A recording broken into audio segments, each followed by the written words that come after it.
আগের দিন রাতে বেশ কিছুটা তরকার ডাল ভালো করে অনেকটা জল দিয়ে ভিজিয়ে রাখায় সকালে উঠে দেখি ডালগুলো সুন্দর ফুলে উঠেছে। এখন এই ডালটা ভালো করে একটু ভালো জল দিয়ে ধুয়ে এটা কুকারে বসিয়ে দেবো, সুন্দর সিদ্ধ হয়ে যাবে। বেলা এখন 8:30 বাজতে চলেছে।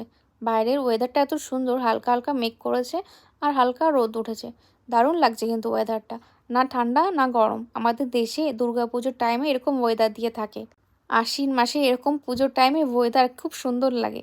আজকে যেহেতু সানডে, সকালবেলা আজকে আমি রান্না করব ওই একটু পরোটা, সাথে একটু তরকার ডাল আর একটু রায়তা বানাবো। আমাদের প্রতিদিন সকালে এরকম খাওয়া হয়ে থাকে না, আমরা ওই সালাড, ডিম সিদ্ধ, কাঁচা ছোলা, দুধ, ডিম এগুলোই খেয়ে থাকি। তো আজকে একটু স্পেশাল কিছু খাবো, তার জন্য আজকে এই প্রস্তুতি।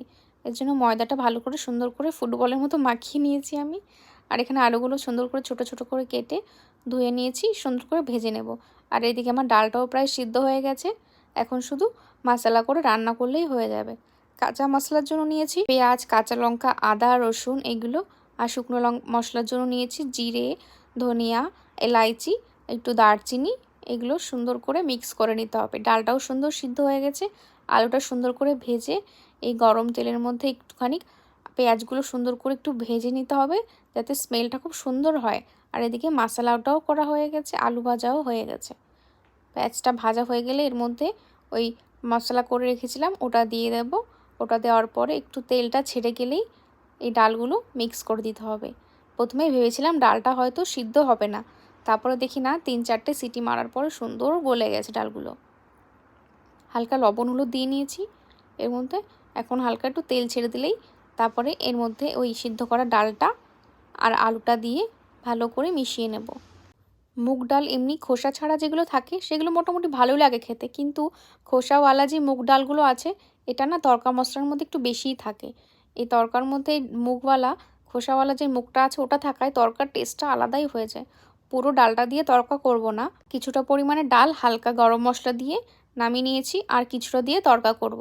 তার জন্য একটা ডিম ফাটিয়ে সুন্দর করে ওর মধ্যে ভেজে তার মধ্যে ডালটা দিয়ে ওই তড়কা মশলা মিশিয়ে হালকা গরম গরম মাখা মাখা হয়ে গেলেই নামিয়ে নেব।